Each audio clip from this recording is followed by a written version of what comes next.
खाली हो गई। हे बुढ़बो, पूरा अकाउंट में तो 50 रुपये रहबे कई।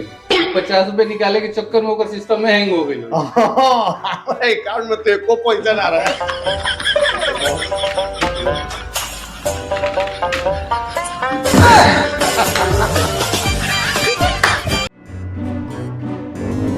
दे भाई नाम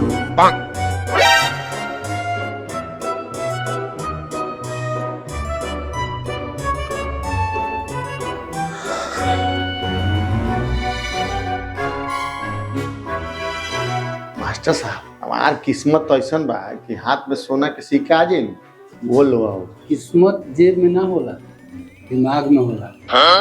उपाय खोज।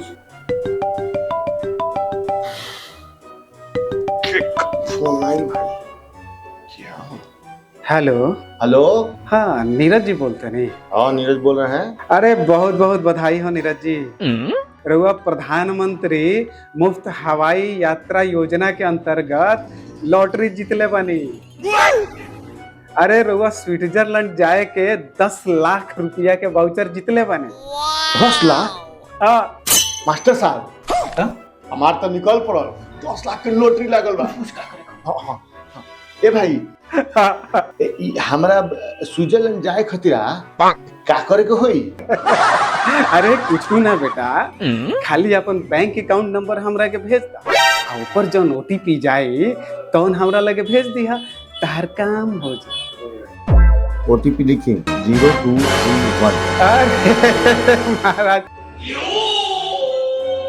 सर, पैसे रहुआ ओटीपी काहे मांगतनी? ओटीपी से मांगा तनी बाबू साहब कि डिजिटल तरीका से तारा अकाउंट के पूरा साफ कर सके, तारा के गरीबी रेखा से नीचे लिया सके, ताकि तू अगला बेर से और मेहनत कर सका, बुझला? मास्टर जी, ई कहता है अकाउंट साफ करे के बाद ई कोनो नया स्कीम बा का? रे स्कैमर का बच्चा, रे ओटीपी लेके का करबे रे?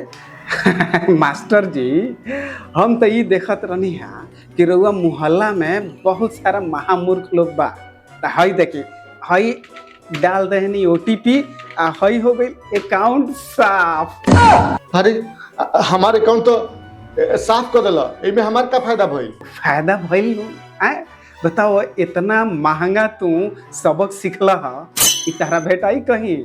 अगला बार से कोनो स्विट्जरलैंड के सपना दिखाई तो ओकरा गलत फहमी में ओटीपी मत साझा करी है, बुझा गई? खाली हो गई। हे बुढ़बो, पूरा अकाउंट में तो 50 रुपये रहबे कई। 50 रुपये निकाले के चक्कर में ओकर सिस्टम में हैंग हो गई। हमारे अकाउंट में तो एको पैसा ना रहा।